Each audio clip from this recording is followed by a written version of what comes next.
नीति वचन उसका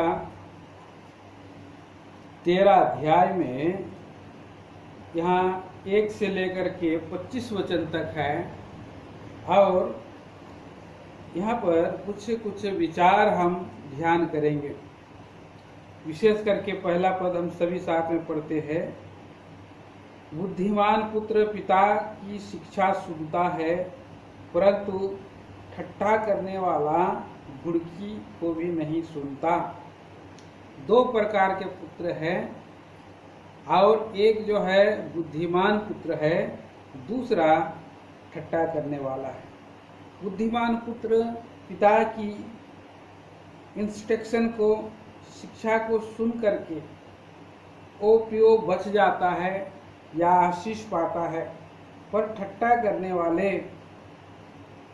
उसको कोई जोर से घुड़के, धमकाए, ऊंची आवाज से बोले तो ढीठ रहता है और वो नहीं सुनता है, जिसके कारण से उसकी हानि होती है। हम उसके दूसरा विचार में हम जाएंगे। 2 और 3 वचन पढ़ेंगे। सज्जन अपनी बातों के कारण उत्तम वस्तु खाने पाता है, परंतु विश्वासघाती लोगों का पेट उपद्रव से भरता है। 3 वचन। जो अपने मुंह की चौकसी करता है वह अपने प्राण की रक्षा करता है, पर जो गाल बजाता है उसका विनाश हो जाता है। प्रियो, यहाँ पर हम देखते हैं ये मुंह के फल के जो प्रतिफल है, ये 2 और 3 वचन में हम देखते हैं। एक अच्छा सज्जन व्यक्ति, अच्छा व्यक्ति, धर्मी व्यक्ति का मुंह जो है आशीष और जीवन को प्रस्तुत करता है और उसको लेकर के आता है। प्रियो, यहाँ पर हम इस बात को देखते हैं कि हमारा मुंह के जीवन के बारे, मुंह के बारे में हम देखते हैं। मुंह एक है और उसमें एक सोता के समान है। एक सोता में खरा और एक सोता में मीठा पानी होता है। तो हमारा जीवन भी एक मीठा और वचन देने वाला सोता के समान होना चाहिए हमारा मुंह। और जैसे इसी मुंह के द्वारा से हम अपने फल को प्राप्त करते हैं, उत्तम वस्तु खाने को मिलता है,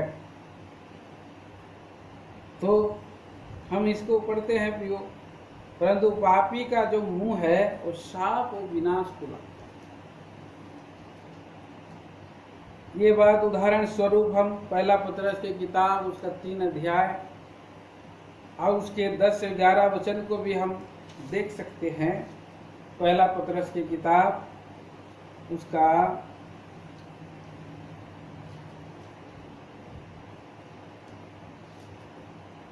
3 अध्याय और 10, 11,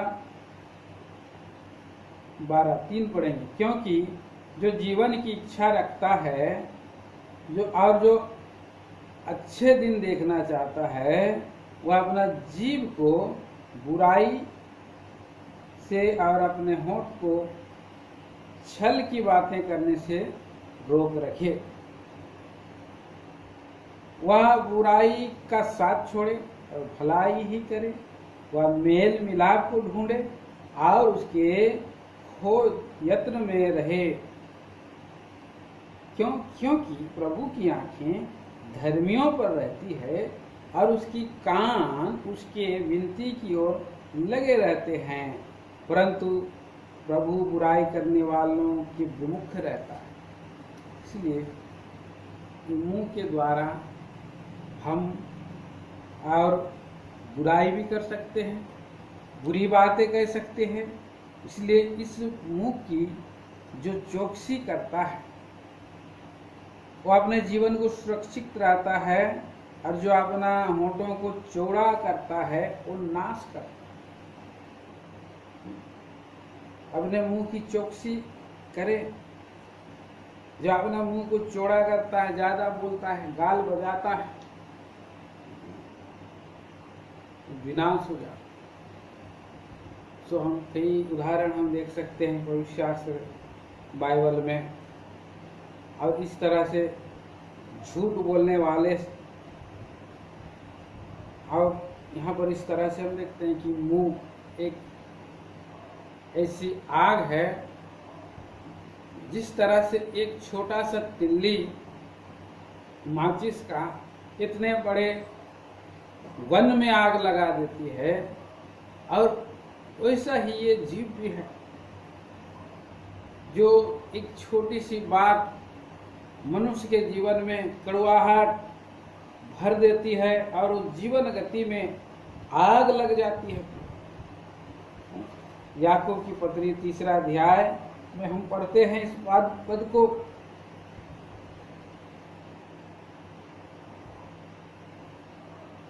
यहाँ लिखा है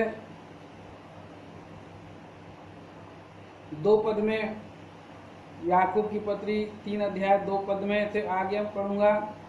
इसलिए कि हम सब बहुत बार चूक जाते हैं, जो कोई वचन में नहीं चूकता वही तो सिद्ध मनुष्य है और सारी देह पर लगाम लगा सकता है।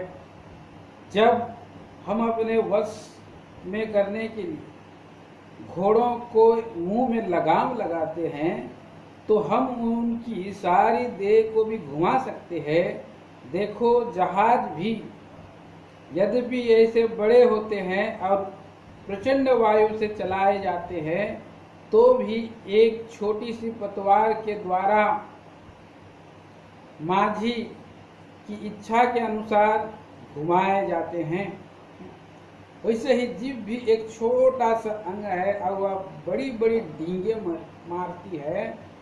देखो, थोड़ी सी आग से कितने बड़े वन में आग लग जाती है।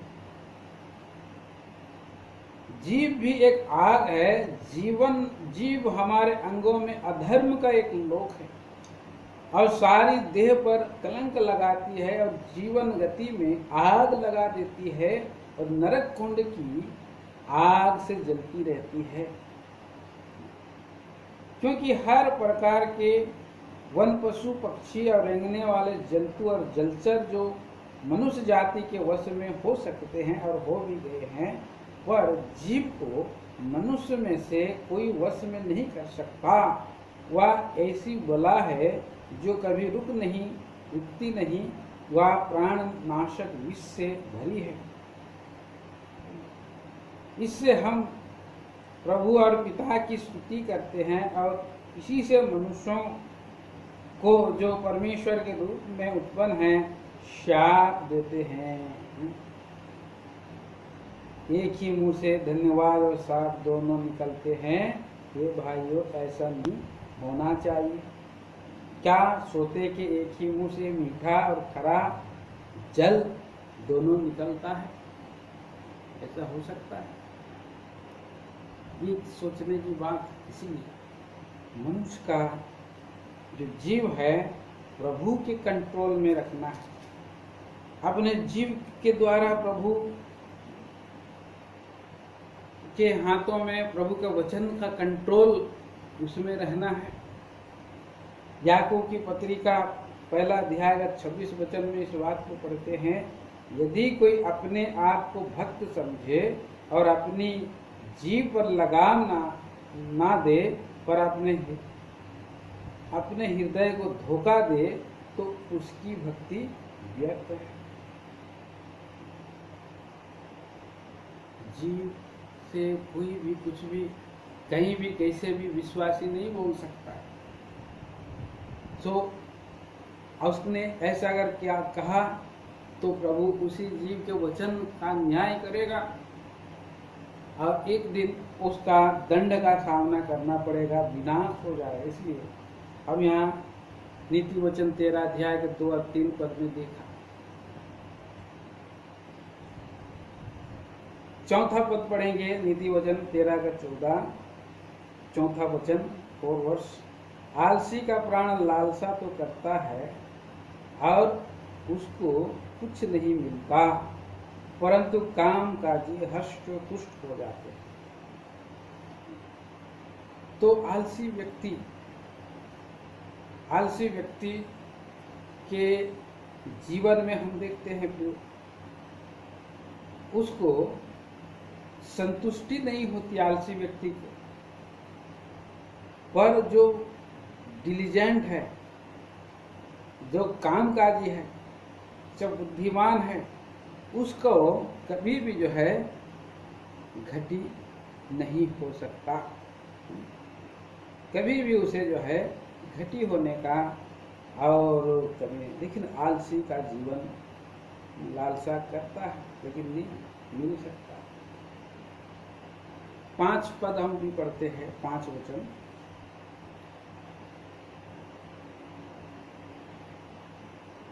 पांच वचन हम देखेंगे। यहाँ पर लिखा है, धर्मी झूठे वचन से बैर रखता है, परंतु दुष्ट लज्जा का कारण और लज्जित हो जाता है। एक धर्मी व्यक्ति 3 और 4 में 2 पद 6 सामान्य बातें हैं। एक आलसी व्यक्ति है और दूसरा जो है डिलीजेंट व्यक्ति है और तीसरा धर्मी व्यक्ति है और चौथा दुष्ट व्यक्ति है। और प्रियो, यहाँ पर हम देखते हैं 4 प्रकार के लोग यहाँ पर 3 अध्याय 4 और 5 पद में हैं। 4 प्रकार के, आलसी और बुद्धिमान जो कामकाजी है और धर्मी और जो दुष्ट, 4 प्रकार। तो आलसी व्यक्ति का जीवन हमने देखा, कामकाजी हष्ट पुष्ट हो जाता है, तारोताजा रहता है, वो घटी नहीं। और धर्मी व्यक्ति झूठ वचन से बैर रखता है। कई बार धर्मी और कि जीवन में भी झूठ बात हम देखने को मिलता है, लेकिन ऐसा नहीं होना चाहिए। वो अपनी बड़ाई और अपना जो कमी घड़ी को छुपाने के लिए कई बार धर्मी लोग झूठ बोल देते हैं और झूठ बोल करके वो लोग दोषी हो जाते हैं। बाद में कभी ना कभी पता चल जाएगा। झूठ, एक झूठ को छुपाने के लिए कितना सारा जो है झूठ बोलना पड़ता है। मृत्यु जब पूछा गया यूसुफ को, तो यूसुफ अपने बारे में सब बताया। और याकूब को जब पूछा गया तो याकूब को, तेरा उद्यम क्या है, आप लोग क्या करते हैं? हम लोग तो बाप दादे से हम चरवाहे हैं बोल करके उसने कहा। और याकूब और यूसुफ भी जो इतना बड़ा जो है अपने मिस्र देश का प्रधानमंत्री था, लेकिन उस चरवाहा का बेटा कहलाए। मुझे शर्म नहीं आएगी ऐसे, हमारा बाप क्या करता था चरवाहा, और हम प्रधानमंत्री, लोगों के सामने मेरा इज्जत क्या होगी? वो लोग ऐसे सोचते हैं, डाउट करते हैं और झूठ बोलते हैं, अपना आइडेंटिटी को छुपाते। कितने तो मसीही लोग अपना क्रिश्चियनिटी को छुपा देते हैं। प्रभु के लोग अपना जो है नहीं कहते हैं कि हम लोग विश्वासी हैं, प्रभु के लोग हैं, हम लोग जो है परमेश्वर के जन हैं बोल करके कहने के लिए छुपाते हैं, डरते हैं, झूठ बोलते हैं। परंतु और यूसुफ ऐसा नहीं था। देखिए उत्पत्ति की किताब 46 अध्याय और 31 से हम 34 वचन तक पढ़ते हैं। उत्पत्ति की किताब उसका 46 अध्याय 31 से 34 यहाँ पर पढ़ते हैं। तब यूसुफ ने अपने भाइयों से और अपने पिता के घराने से कहा, मैं जाकर फ़िरौन से यह कहकर समाचार दूंगा, मेरे भाई और मेरे पिता के सारे घराने के लोग जो कनान देश में रहते थे वे मेरे पास आए हैं और वे लोग चरवाए हैं, क्योंकि वे पशुओं को पालते आए हैं, इसलिए वे अपनी भेड़ बकरी गाय बैल और जो कुछ उनका है सब ले आए हैं। तब फिरौन तुमको बुला के पूछे तुम्हारा उद्यम क्या है, तब ये कहना कि तेरा दास लड़कपन से लेकर आज तक पशुओं को पालते आए और हमारे पुरखा भी ऐसा ही करते थे। इससे तुम गोसेन देश में रहने पाओगे, क्योंकि सब चरवाहों से मिस्री लोग घृणा करते, चरवाहों से घृणा करते थे। और चरवाहे लोग जब उनके देश में आ गए तो हो ना हो ये लोग अपना डर से आइडेंटिटी को छुपा सकते थे, लेकिन बाद में भेद प्रकट हो जाता, क्योंकि चरवाहे को इस मिस्री लोग घृणा कर रहे हैं तो वो छुपा कर बहुत लोग दूसरा देश में जाते हैं और अपना आइडेंटिटी अपना जात को लोग छुपा देते, बोलते हैं छोटे कष्ट के हम लोग हैं, इसलिए हम लोग जाएंगे दूसरा शहर में, हम लोग सिंह लिखेंगे, हम लोग जो है चतुर्वेदी लिखेंगे, बहुत बड़े बड़े लेकिन काम और क्या करते थे, जूता बनाने वाले थे, ना बाल काटने वाले थे, छोटे छोटे काम करते थे, जात के थे, लेकिन अपना आइडेंटिटी छुपाते, झूठ बोलते, बहुत लोग झूठ बोलते हैं, ऐसा झूठ नहीं बोलना है।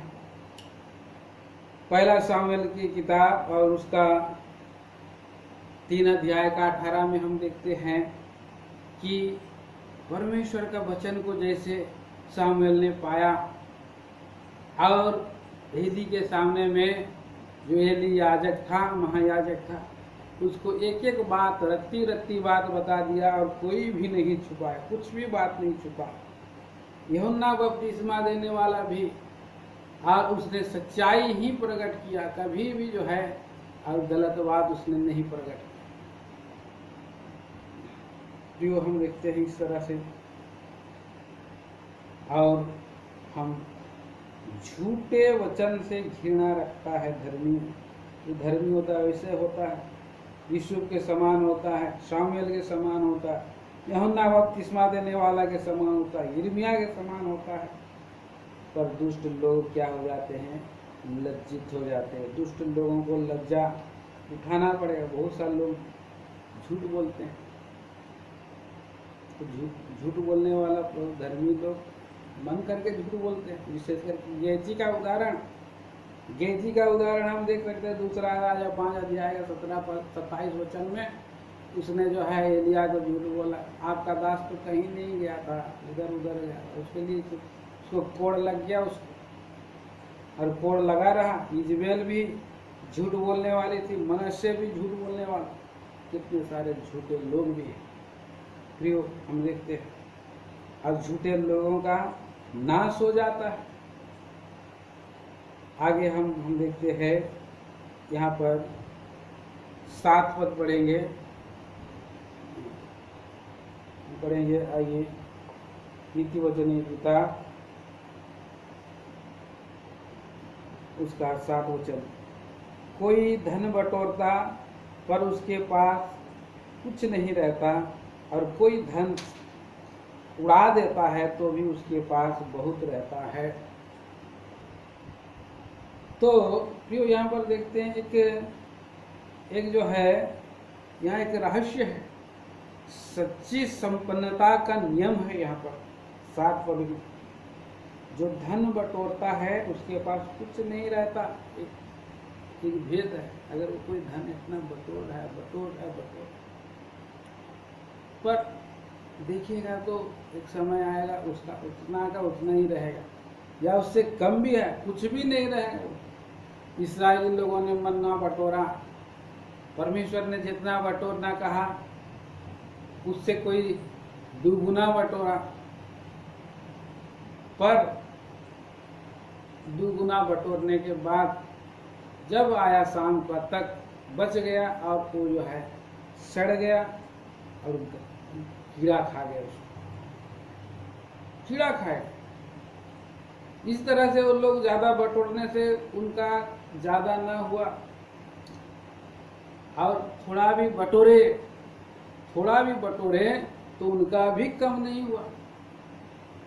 दूसरा कुरिन्थियों की पत्री में हम पढ़ते हैं 8वां अध्याय, उनको भी कम नहीं, बराबर ही प्रभु उनको वहां उतना कम में भी तृप्त कर दिया। इसलिए तो प्रभु एक गुण और स्वर्गीय भेद को बताए हैं कि प्रतिदिन की रोटी मुझे दिया। ये धन दौलत रोटी ये सब भी जो है कि एक प्रकार का बोझ है प्रियो। अगर कोई गाड़ी खरीद लेता है बड़ा, फिर उसको मेंटेनेंस करने की जरूरत है, देखभाल करने की जरूरत। खरीदना कोई बड़ी बात नहीं है, लेकिन उसको मेंटेनेंस करना, उसकी हिफाजत करना। वो लोग घर बना लेते बड़ा, लेकिन उसको देखभाल करना और मेंटेनेंस करना वो उसको और कठिन हो जाता है। तो इसलिए कोई कितना भी बटोरे, पर यहाँ पर बाइबल में लिखा है वो उसके पास कुछ नहीं रहता है। ये संसार की भौतिक वस्तुओं को बटोरने वाला कुछ नहीं रहता।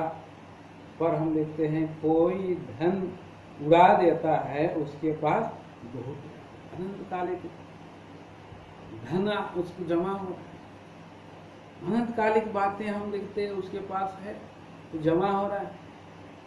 और ऐसा अनंतकालिक बातों को हमारा प्रभु हमारे लिए रख रखा है। आइए इस पद को भी हम, सुंदर वचन है, पढ़ेंगे हम लोग, विशेष करके लूका सुसमाचार उसका 6 अध्याय और 38 वचन। लूका सुसमाचार 6 अध्याय का 38 वचन मैं पढ़ता हूँ आपके लिए। दिया करो तो दिया जाएगा, लोग पूरा नाप दबा दबा कर और हिला हिला कर और उभारता हुआ तुम्हारी गोद में डालेंगे, क्योंकि जिस नाप से तुम नापते हो उसी नाप से तुम्हारे लिए नापा जाएगा। उड़ा दे रहा है, लेकिन परमेश्वर उसको और भर दे रहा है। इसलिए दिया करो तो दिया जाएगा। वो जो प्रभु के लिए हृदय खोलता है, देने वाला होता है, वो तो प्रियो उसको भी जो है कि दिया जाता है, दबा दबा करके, हिला हिला करके दिया जाता है। तो इस बात को हम देखते हैं पवित्र शास्त्र बाइबल में। और 12 अध्याय हम पढ़ते हैं, लूका सुसमाचार 12 अध्याय और उसका 21 वचन। लूका 12 अध्याय का 21।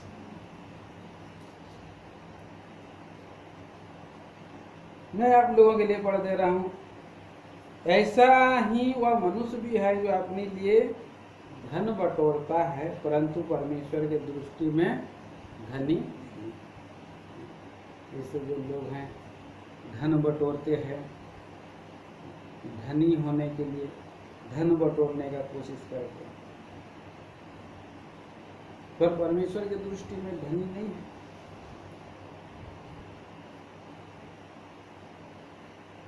और एक दिन आएगा तो कुछ नहीं उनके पास, खाली हाथ। सो खाली हाथ रहने से अच्छा है दिया करो तो दिया जाएगा। बहुत लोग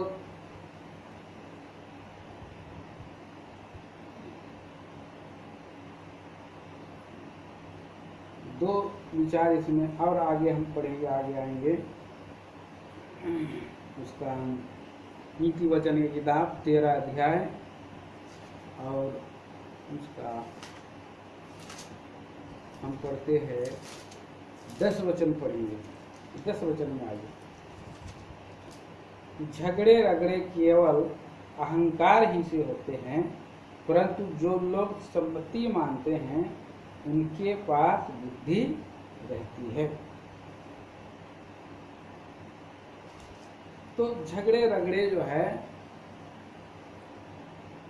कैसे होते हैं? अहंकार से होते हैं, घमंड से होते हैं। घमंड के कारण मनुष्यों और देशों के बीच विवाद कलह आते हैं, घमंड के कारण। क्योंकि वो कुछ बना ले रहा है, हम भी कुछ बना लेंगे, और ऐसा करके आज देश देश में भी, और इसमें विवाद परस्पर उठते हैं, परस्पर उठते जा रहे हैं। हम देखते हैं घमंड में बहुत सारे लोग जो है विवाद आ गया, पर जो सलाह लेते हैं वो लोग कई बार हम देखते हैं एफ्रेम के लोग घमंडी थे। न्यायों की किताब 12 अध्याय 1 वचन से 6 वचन तक पढ़िए। तब एफ्रेमी पुरुष इकट्ठा होकर सापोन को जाकर युक्ता से कहने लगे, जब तू अम्मोनियों से लड़ने को गया तब हमें संग चलने को क्यों नहीं बुलवाया? हम तेरा घर कुछ समय जला देंगे। युक्ता ने उससे कहा, मेरा और मेरे लोगों का अम्मोनियों से बड़ा झगड़ा हुआ था, और जब मैंने तुमसे सहायता मांगी तब तुमने मुझे उनके हाथ से नहीं बचाया। तब यह देखकर कि तुम मुझे नहीं बचाते, मैं अपने प्राणों को हथेली पर रखकर अम्मोनियों के विरुद्ध चला, और यहोवा ने उनको मेरे हाथ में कर दिया। फिर आप तुम मुझसे लड़ने को क्यों चढ़ाए हो? तब युक्ता गिलाद के सब पुरुषों को इकट्ठा करके एफ्रेम से लड़ा। एफ्रेम जो कहता था, हे गिलादियों, तुम तो एफ्रेम और मनश्शे के बीच रहने वाले एफ्राइमियों के भगोड़े हो, और गिलादियों ने उनको मार लिया। बस आगे हम नहीं पढ़ेंगे। यहाँ पर इस संदर्भ में हम देखते हैं कि ये जो एफ्रेमी लोग थे ये झगड़ालू थे। एक तो ज़्यादा मदद नहीं किए, ऊपर से जब युक्ता जीत लिया तो उसे झगड़ने के लिए आया, क्योंकि उनके अंदर घमंड था, और इसलिए वाद विवाद करके झगड़ा करने के लिए आए हैं। इसलिए यहाँ पर वचन में हम पढ़ते हैं, झगड़े रगड़े केवल अहंकार से होते हैं। लोग सहायता मदद नहीं करेंगे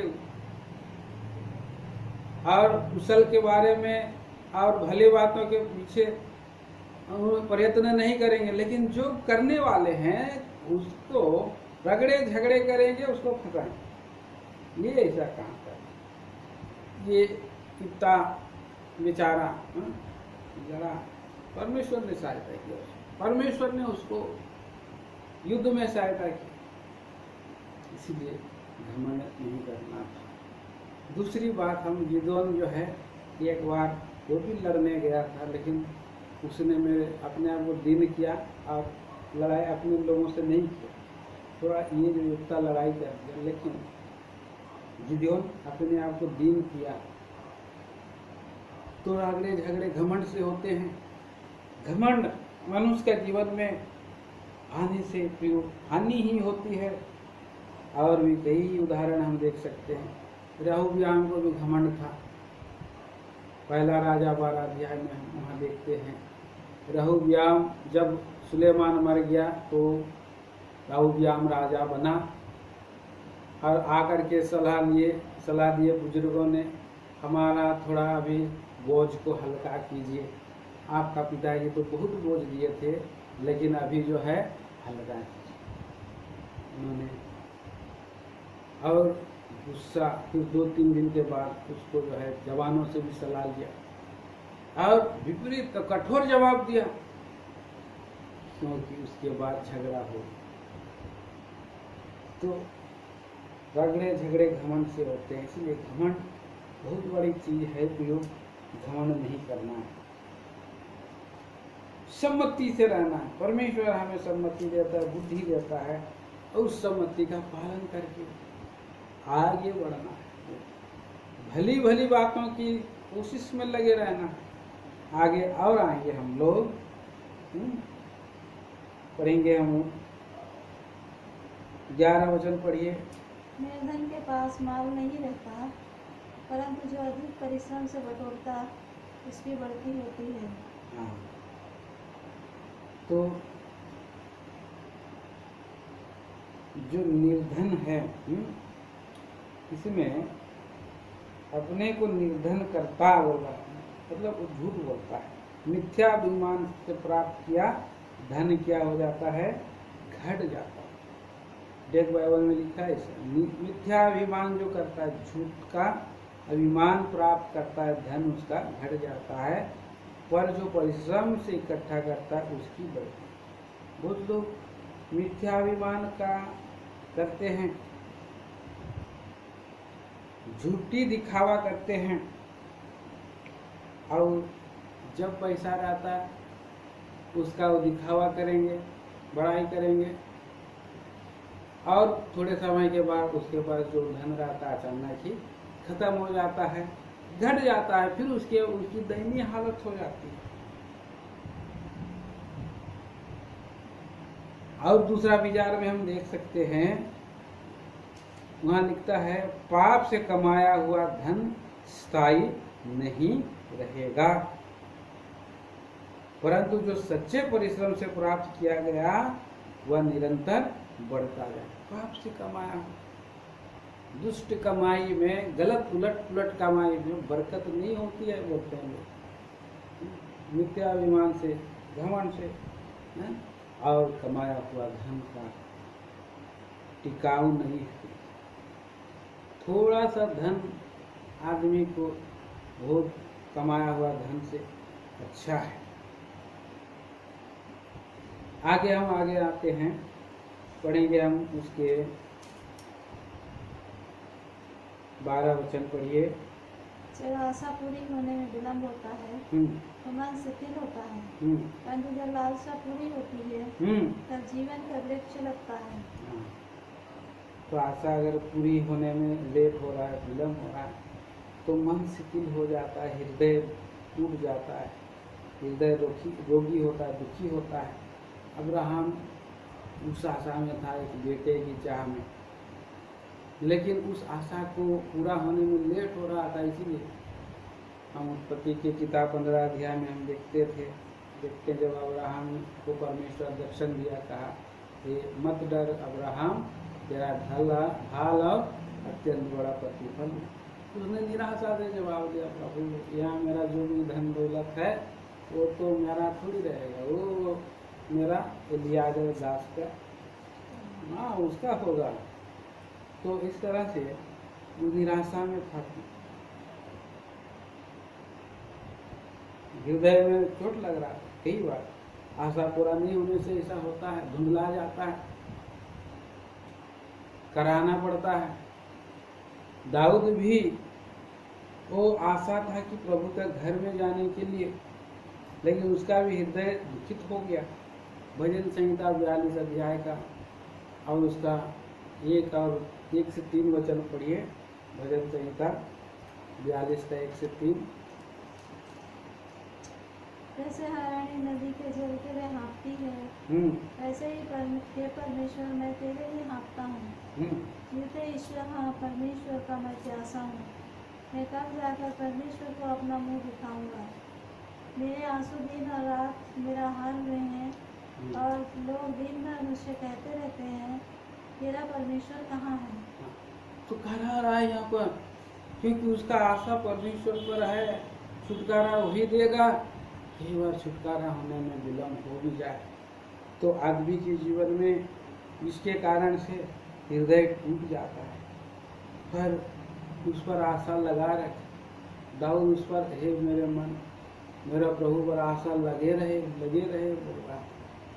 तब कितना लोग हैं आशा में भी, निराशा में भी आशा धर के अब्राहम में बारिश हुआ, और दाऊद ने भी बारिश हुई, और प्रभु के चेले लोग भी बारिश हो रहे। तो इस तरह से हम देखते हैं। 13 अध्याय, आइए हम लोग नीति वचन की किताब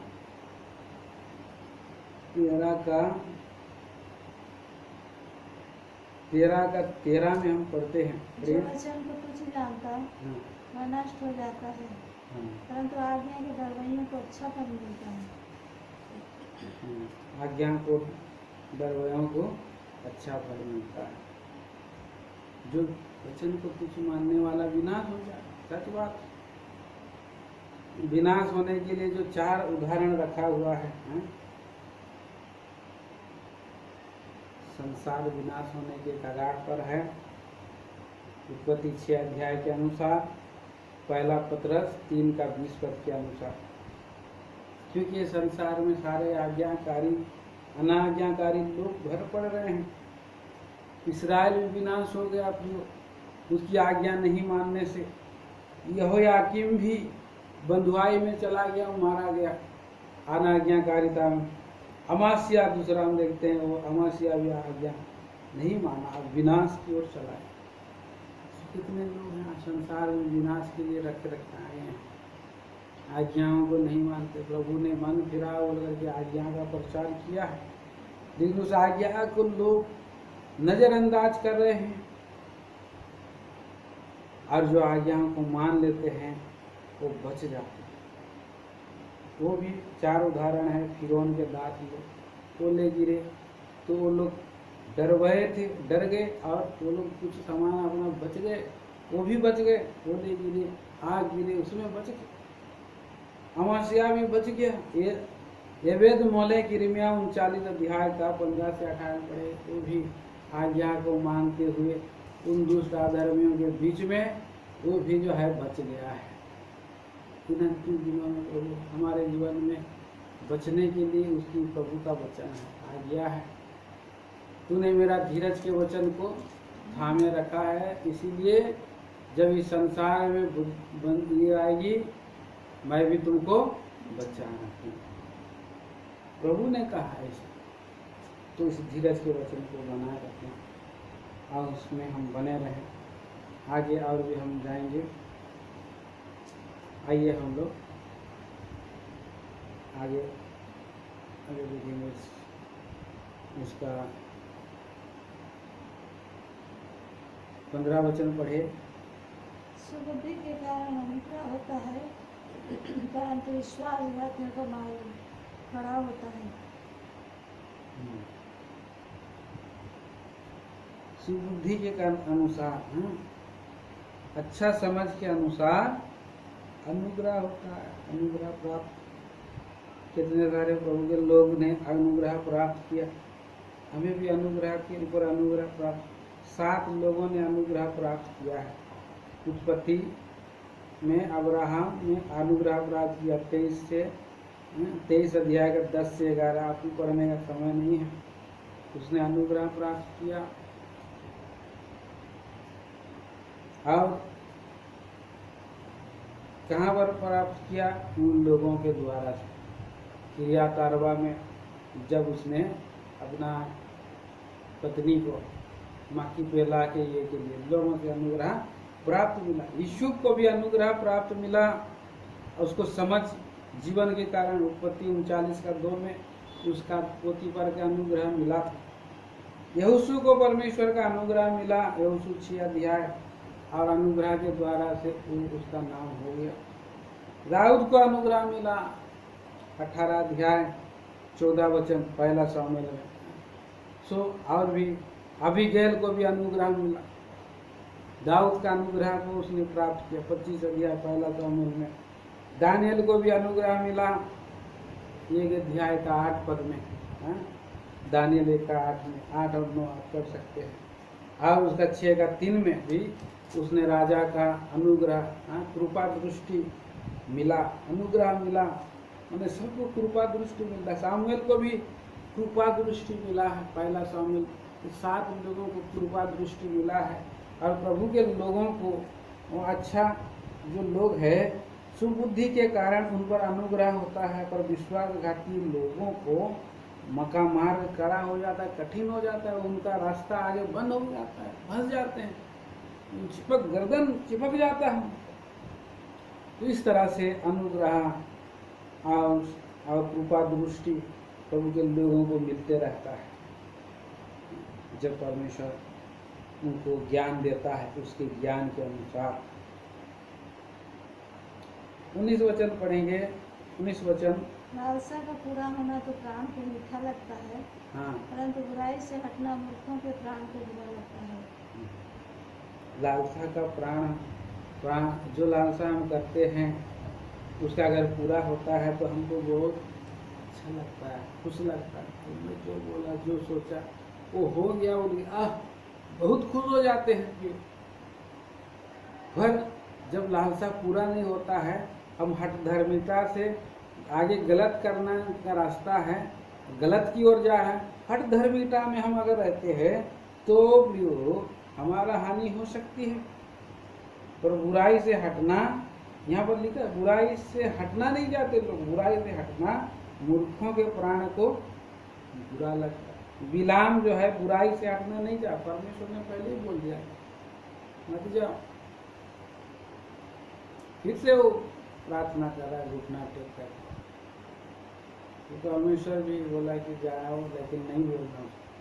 पर ये बुराई से हटना नहीं चाह रहा है। प्रभु क्या इच्छा, उसका इच्छा बदल दे, इस्राएली लोगों को दंड दे। शायर्स राजा भी वैसा ही करती, वो भी एस्तेर की किताब 3 अध्याय से हम पढ़ते 10 से 15, तो वहाँ पर और गलत मार्ग की ओर चला जा रहा है। हेरोदेस के बारे में भी हम देखते हैं कि वो गलत मार्ग के कारण ही विनाश में चला गया। हेरोदेस राय तो वो बुरा हो रहा है, उसका मन कह रहा था कि मैं परमेश्वर का डर भय को आदर करूं, लेकिन लोगों के लिए, उसका पत्नी के लिए उसको बंदी बना दिया। जानबूझ करके लोग गलत काम कर रहे हैं, हटना नहीं चाह रहे हैं बुराई से। बहुत सारे लोग ऐसा रहते हैं, हानि आगे दिखाई दे रही है, बहुत लोग आगे बारिश का संदेशा है, फिर भी लोग चले जाते हैं, नहीं मुझे जाना है, मुझे जाना है, हटना नहीं चाह रहे हैं, लेकिन बाद में भीड़ जाते हैं बीमार के। अभी बहुत लोग हैं लॉकडाउन में से इधर से उधर जाना चाह रहे हैं। आगे मृत्यु है भाई, रोड में मत घूमो, रोड में खड़े मत रहो, बेफालतू का बिना मतलब का भीड़ के जगह में मत जाओ। लेकिन उस जगह में लोग अपना ही हानि करने के लिए लोग जाते हैं और विनाश का गड्ढे में गिर जाते हैं। आगे हम पढ़ेंगे 22 वचन।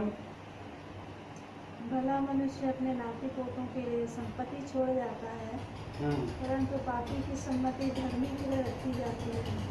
पापी की संपत्ति धर्मी के लिए रखी जाती है। उससे पहले और एक वचन हम पढ़ देंगे, 20 वचन पढ़िए। बुद्धिमानों की संगति कर, तब तो भी बुद्धिमान हो जाएगा। बुद्धिमानों की संगति करने से हमें बुद्धिमान, हमारा प्रभु का वचन बुद्धिमान हमें बनाता है। वो पुण्यों से भी, ये जीवित वचन है, आत्मा से, परमात्मा से, पवित्र आत्मा प्रभु से, सृष्टिकर्ता परमेश्वर से, प्रभु यीशु मसीह से हमारा संगति है, फेलोशिप है, और अधिक बुद्धिमान हम बन सकते हैं।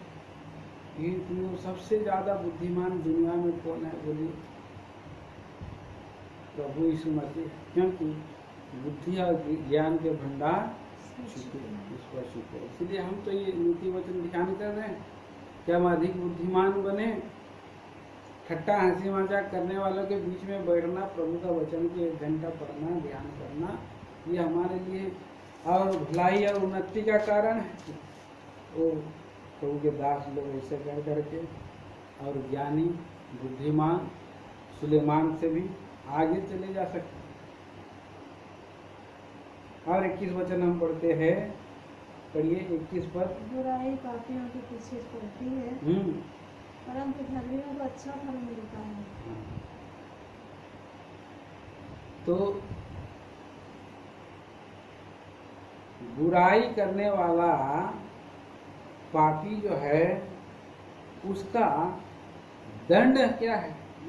पाप काटेंगे। पापी अपने कार्य के बुरे फल काटेंगे और धर्मी अपने अच्छे फल काटेंगे।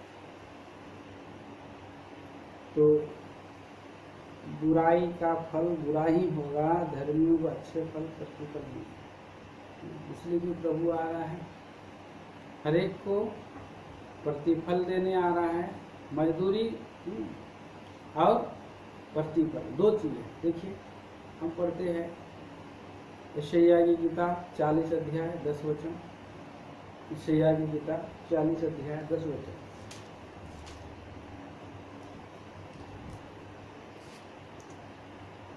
देखो एक प्रभु यहोवा सामर्थ दिखाता हुआ आ रहा है, वह अपने भुजबल से प्रभुता करेगा। देखो, जो मजदूरी देने की है वह उसके पास है, और जो बदला देने का है वह उसके हाथ में है। बदला भी है और मजदूरी मजदूरी। बुराई करने वालों के लिए प्रभु क्या देगा? बदला देगा। हाँ? बुराई पापियों के पीछे पड़ती है और धर्मियों को अच्छा फल मिलेगा, रिवार्ड मिलेगा। दो चीजें, दोनों देने के लिए प्रभु के पास अधिकार है, वो देगा और हर एक को मिलेगा, अच्छा को अच्छा, बुरे को बुरा। इसलिए जो बुरा है बुरा करता रहे, जो धर्मी है धर्मी बना रहे, जो पवित्र है पवित्र बना रहे, मैं शीघ्र आने वाला, प्रभु ने कहा।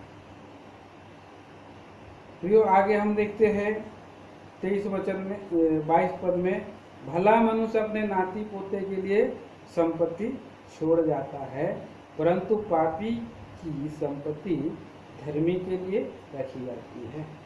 तो भला मनुष्य अपने नाती पोतों के लिए संपत्ति लिखा है, इंग्लिश में इनहेरिटेंस लिखा है। हम कह सकते हैं भला मनुष्य अपना जो कुछ भी वासियत है तो छोड़ जाता है, इनहेरिटेंस विरासत है उसको छोड़ जाता है। भला मनुष्य केवल धन ही नहीं छोड़ता है, भला मनुष्य और अपने लोगों के लिए प्रार्थनाओं का जीवन, धर्ममय जीवन, अच्छे नाम, आगा उदाहरण, कई एक संजोया हुआ अच्छा चीज उत्तराधिकारी को छोड़ जाता है। कई मामलों में घर, भूमि, संपत्ति, संतान के लिए छोड़ जाता है, लेकिन पापी मनुष्य की संपत्ति को भी धर्मी लोगों के लिए रखा हुआ, क्योंकि उसका कोई हक नहीं, लूटपाट करके जमा किया, आखिर धर्मी व्यक्ति वो उसको उपभोग करेगा। और आगे हम पढ़ते 23 वचन, निर्बल लोगों की खेती बाड़ी बहुत भोजन वस्तु मिलती है, परंतु ऐसे भी लोग हैं जो अन्याय के कारण मिट जाते हैं। निर्बल लोगों को खेती बाड़ी से बहुत भोजन वस्तु मिलती है, कंगाल के जोतने से अधिक भोजन होता है। दीन दरिद्र लोग हैं, खेती बाड़ी करते हैं और वो करने से उनको अभाव नहीं होती है, उनमें बहुत कम दूरदर्शिता होती है, जो कुछ पाते हैं वो तुरंत खर्च कर देते हैं। बहुत लोग तुरंत खर्च कर देते, उड़ा देते हैं, क्योंकि उनको जो है आगे कैसा करना है उनको इतना ज्ञान नहीं रहता है।